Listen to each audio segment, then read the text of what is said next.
Hi guys, welcome to another mini vlog. रात के 2 बजे रेडी होकर अपना सारा ज़रूरी सामान लेकर we are off to the airport. आज मेरी एयरपोर्ट स्टैंड बाय ड्यूटी थी।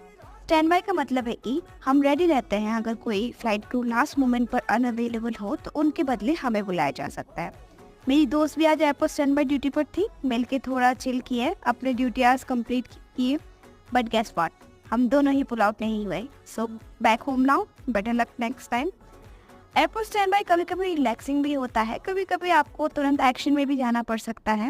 Well that's it for today, see you in the next vlog, bye bye.